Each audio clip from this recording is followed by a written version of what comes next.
de commencer, euh, je vais revenir juste sur un élément de l'introduction. Je me suis peut-être un petit peu emballée quand j'ai dit on va rigoler. Je ne suis pas humoriste. J'aimerais bien, mais je ne le suis pas. Euh, si je vous fais sourire, eh ben, j'aurais tout gagné. Donc dites-moi en commentaire si ça fait sourire quelqu'un ou mettez pouce en haut si ça fait sourire quelqu'un. Je garde mon introduction. Voilà. Vous avez le pouvoir. C'est dans vos mains. Petit aparté pour nos amis anglophones qui ne comprennent rien jusqu'à présent. For the English speakers, I will put in the description of the video the exact time, so minutes and seconds, on which you can click if you want to go straight to the English version with a French accent for this video. Donc retour, on va switch en français, hein, pourquoi continuer en anglais. Donc comme je le disais, je ne suis pas humoriste. Je m'appelle Diana Massira, je suis auteure publiée et coach en développement personnel.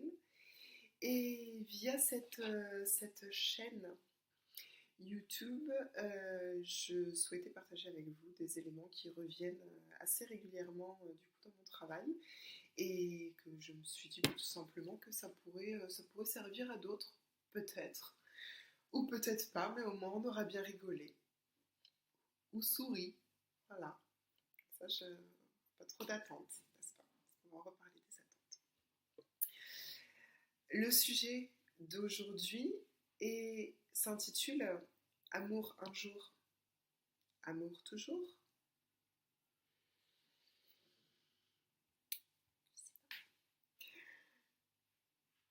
Vous allez, alors peut-être que je devrais prévenir, je vais switcher, il y a des moments où je suis très sérieuse, d'autres moments où je ne le suis pas du tout.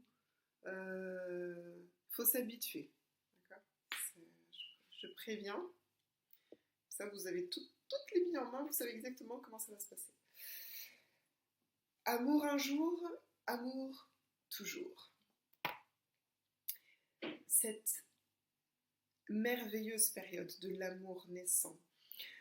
On est amoureux, on est bien ensemble, on apprend à se connaître, on adore tout chez l'autre. Et puis, au bout de quelques temps, l'élan s'essouffle, le désir diminue. Pourquoi ? Certains diront que l'amour rend aveugle, justifiant un état dans lequel la passion du début est temporaire, car tôt ou tard, on recouvrira la vue. Mais dans ce cas, si c'est le cas, quel est le secret de ces couples qui restent amoureux malgré le temps qui passe ? En réalité, l'amour ne rend pas aveugle. L'amour donne des ailes. L'amour permet de se projeter au-delà de ce qu'on pensait être possible pour nous-mêmes, nous donne envie de créer quelque chose de nouveau, de montrer le meilleur de nous-mêmes et de faire vivre ce meilleur de nous-mêmes pour montrer à notre compagnon ou à notre compagne à quel point on est au top, n'est-ce pas ? Dire que l'amour rend aveugle revient également tout autant à dire que ce sentiment pernicieux, l'amour, est arrivé comme un voile sur nos yeux pour nous empêcher de voir la réalité qui existe au dehors. Et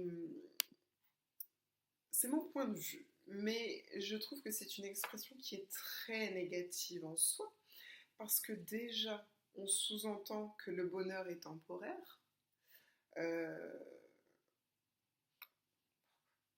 Ensuite, on sous-entend que la vie et le monde sont pleins d'affreuses choses ou tout au mieux des choses bof, qu'on finira éventuellement par voir à nouveau le jour où on retirera ce voile de l'amour.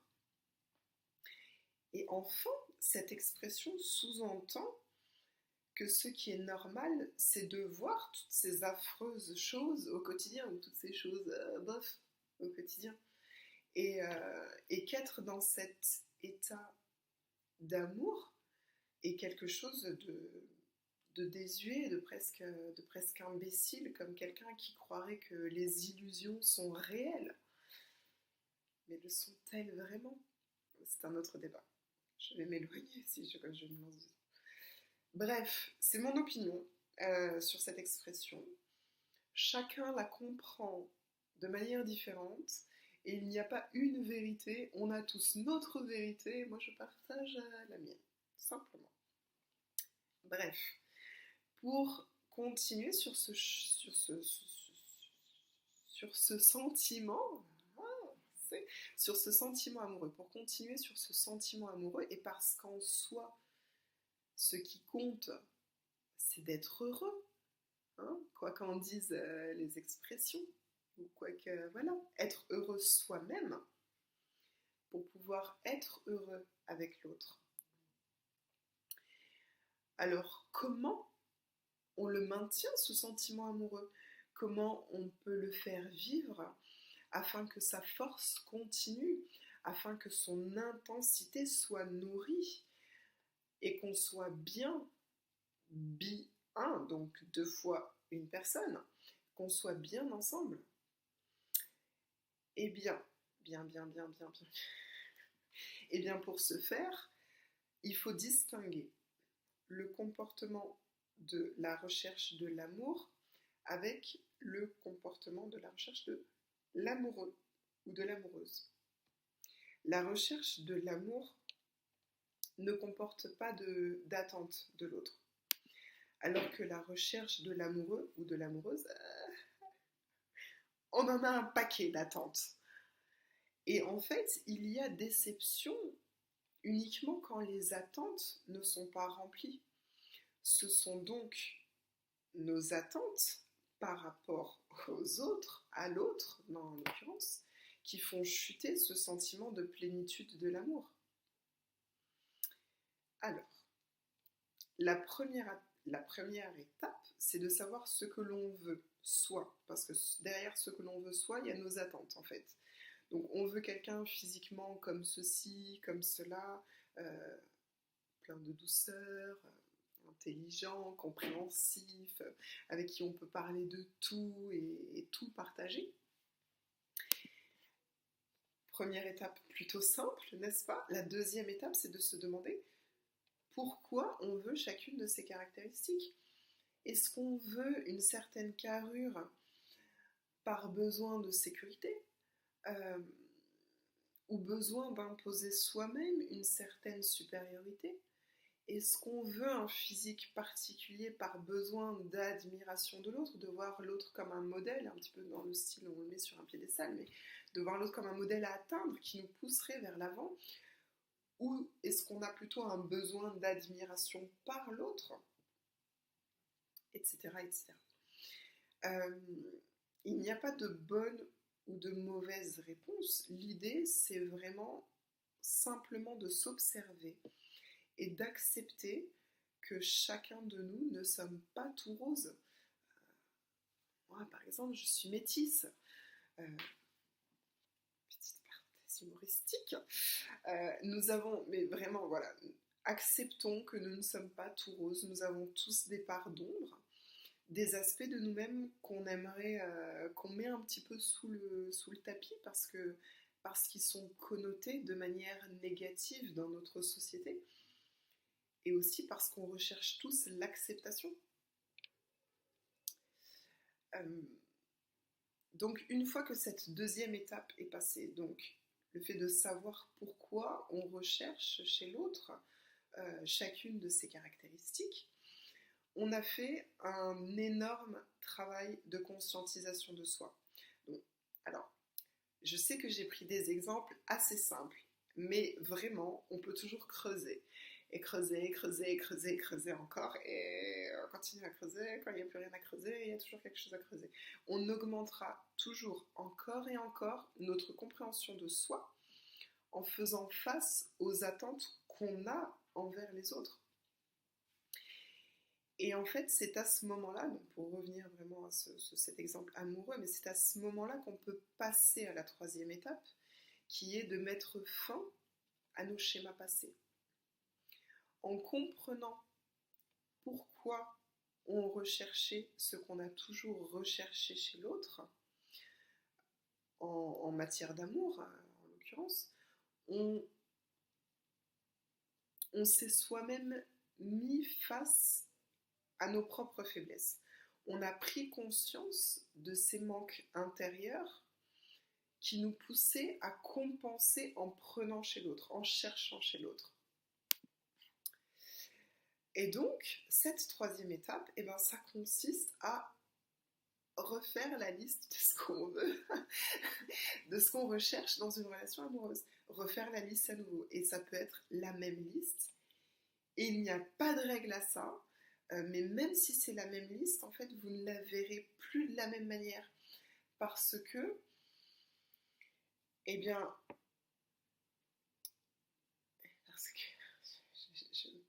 me suis perdue, j'ai plein de choses qui défilent en même temps sur l'écran, mais parce que,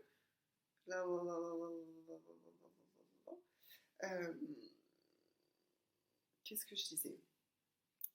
Retourner. Est-ce que, alors là c'est la grande question, c'est le grand moment, est-ce que je coupe la vidéo ou est-ce que je suis en mode freestyle et je vous montre tout de A à Z? Ça plaît pas.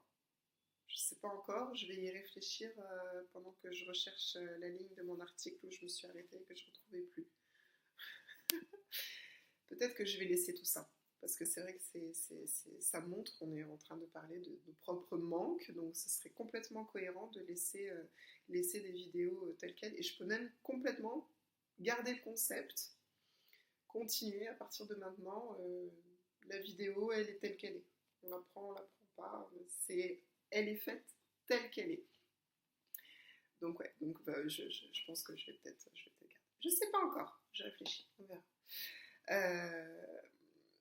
Donc, alors, en effet, donc on revient à ce que je disais, en comprenant pourquoi on recherchait ce qu'on a toujours recherché chez l'autre, en matière d'amour, on s'est soi-même mis donc face à nos faiblesses, que je disais, n'est-ce pas? Je suis revenue un petit peu trop en avant. On a pris conscience de ces manques intérieurs qui nous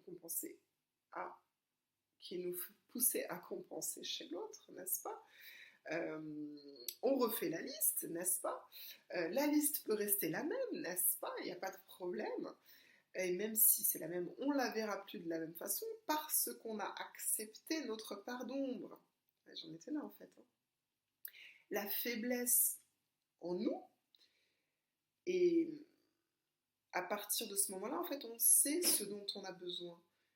Donc on peut faire les actions qu'il faut soi-même pour pallier à notre propre manque sans attendre à ce que ce soit la personne en face qui pallie de manière inconsciente.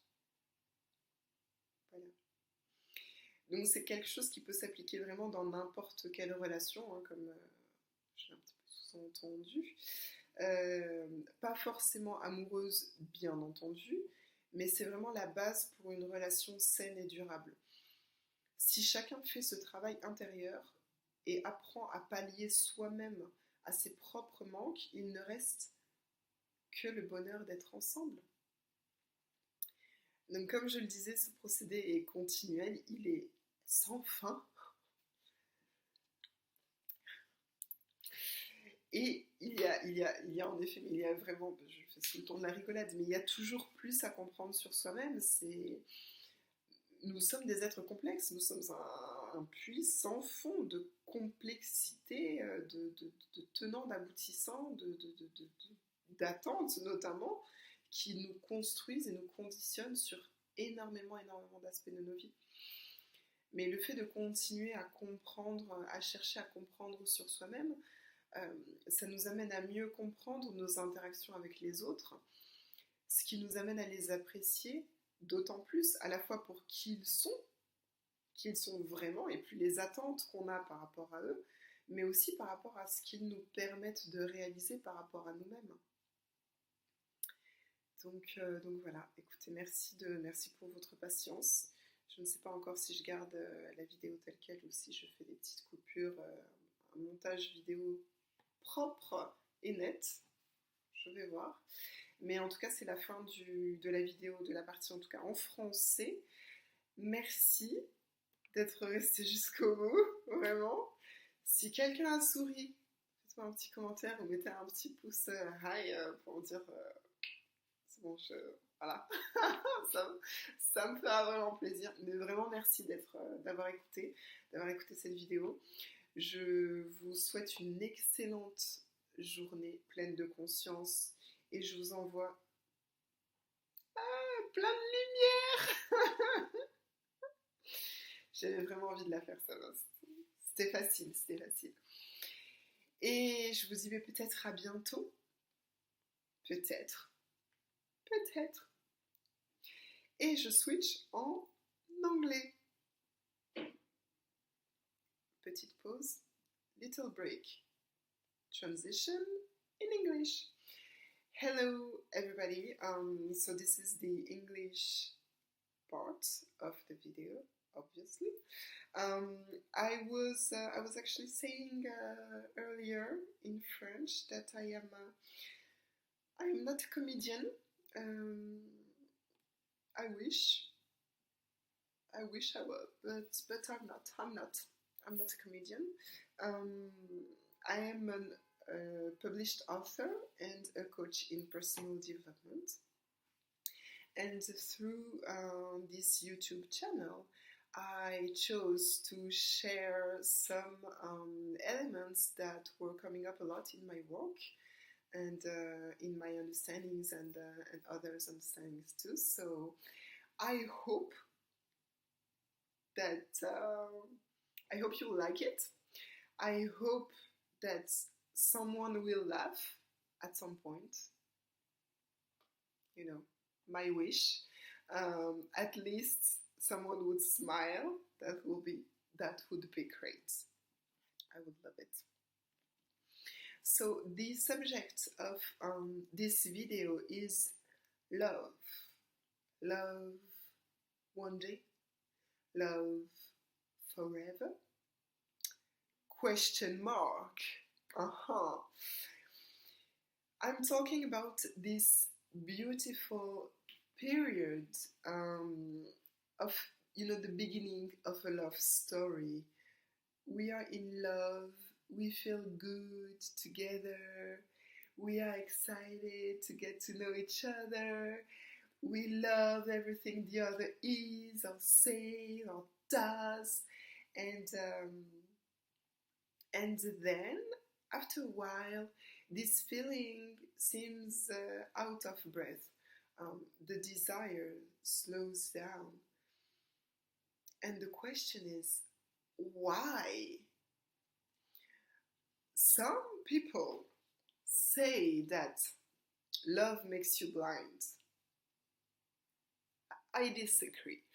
But saying that love makes you blind justifies the fact that they say that just to justify the fact that the passionate state from the early stages is temporary, because sooner or later we will recover our sight, But if this is the case, what is the secret of these couples who stay in love despite time passing by? Question mark. In reality, love does not make you blind. Love gives wings. Love allows us to project ourselves further than what we thought we could be. It gives us the will to create something new. It pushes us to show the best part of ourselves and nourish this best part of ourselves in order to show our partner how great we are, you know?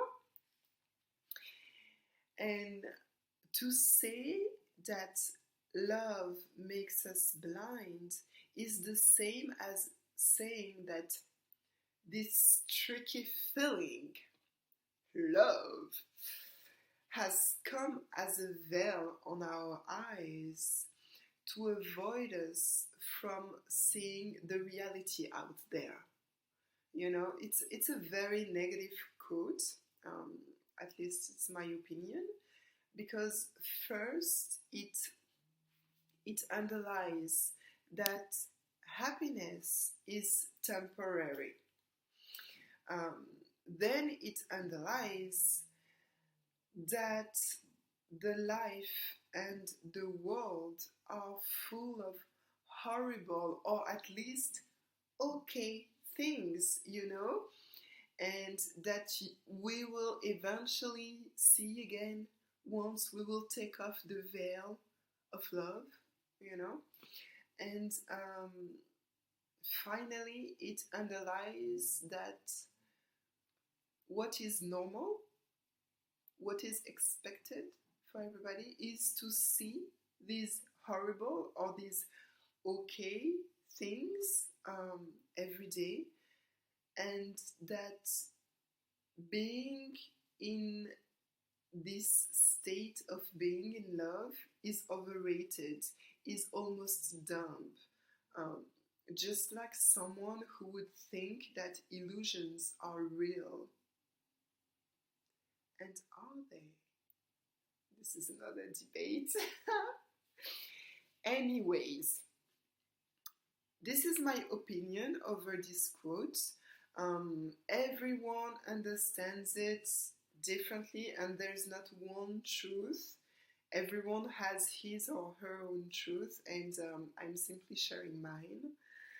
But anyways, to get back on this state of being in love, and because what matters is to be happy, whatever quotes may say, be happy ourselves in order to be happy with our significant other. So how do we maintain it? How can we nourish it so that its strength continues, so that we can be well together? Well, in order to do so, we must distinguish between the search for love and the search for the lover. The search for love has no expectation. The search for the lover has plenty of expectations. And disappointment only exists when expectations are not met.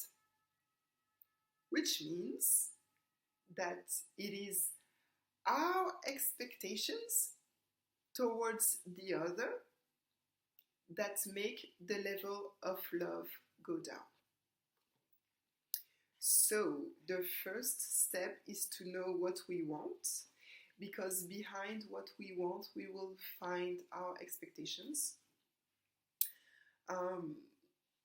We want someone physically like this, like that, full of kindness, smart, comprehensive, with whom we can talk about anything and share everything.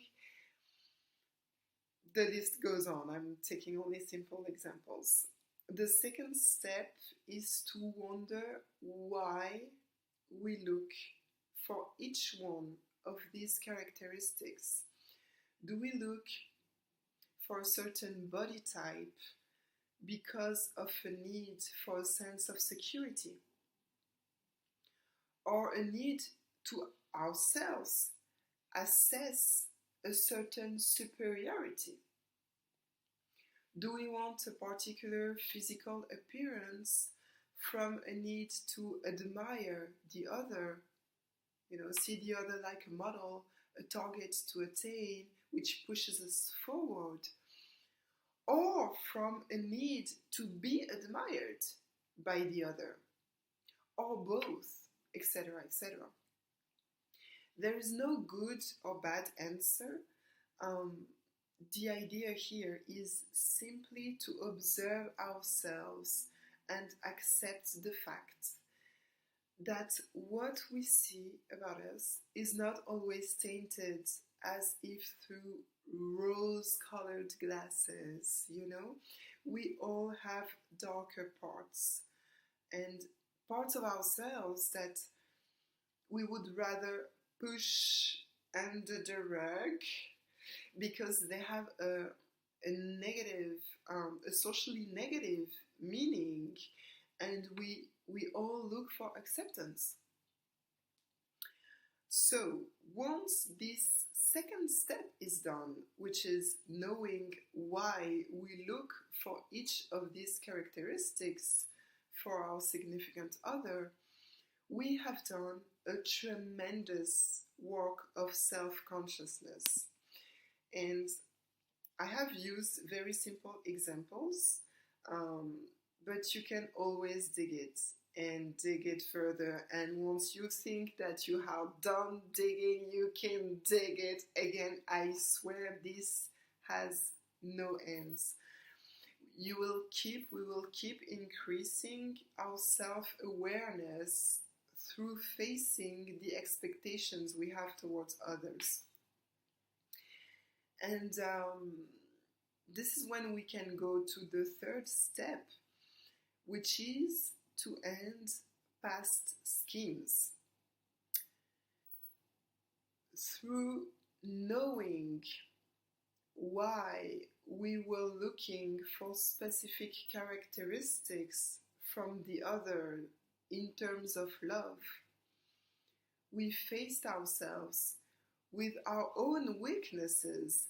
We became conscious of what our internal lacks pushed us to compensate by taking from the other.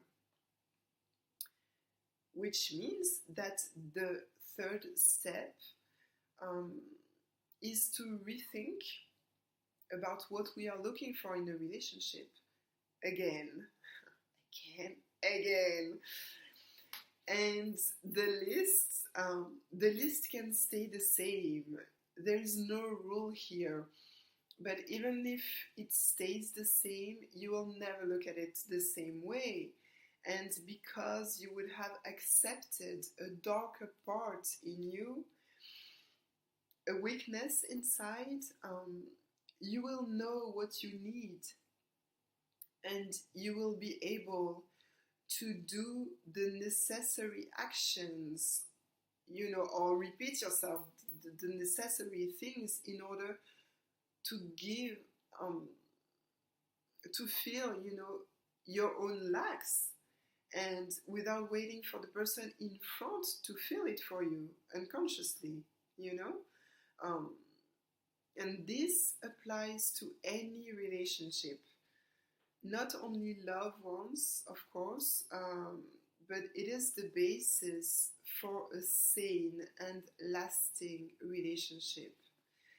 If each of us goes through this internal questioning and learn to give ourselves what we long for, all is left is the happiness of being together. And as I was saying, this process is continuous. It is never ending.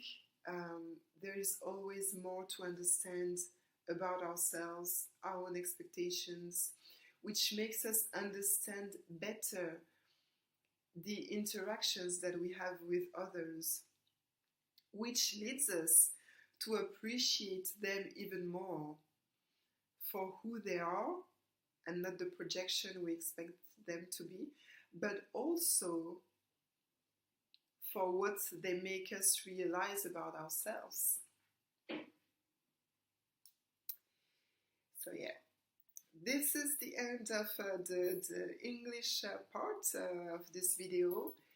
Thank you so much for coming all the way through here. If you're still listening to me, thank you. Despite of my French accent, thank you, thank you, thank you.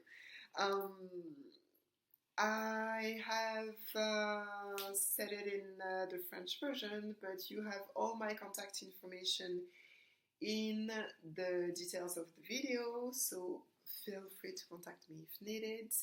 I really hope you liked it. I hope that someone smiled. Someone smiled. Just give me a thumbs up, thumbs up, thumbs up, thumbs up. There's only one thumb, you know. Why would we say thumbs up? Okay, just give me one at least. If someone smiled. If you laugh, please comment. I want to know. Maybe I'll start a career as a comedian, you know, thanks to you. So you never know, you never know.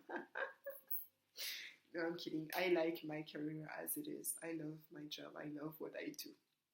I also love making people smile and laugh.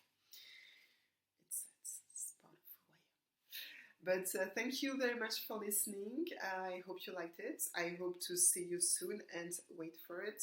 I'm sending you a lot of lights. Yes! I know this was easy. It was easy. Okay. But thank you very much for watching, and I hope to see you soon. Bye.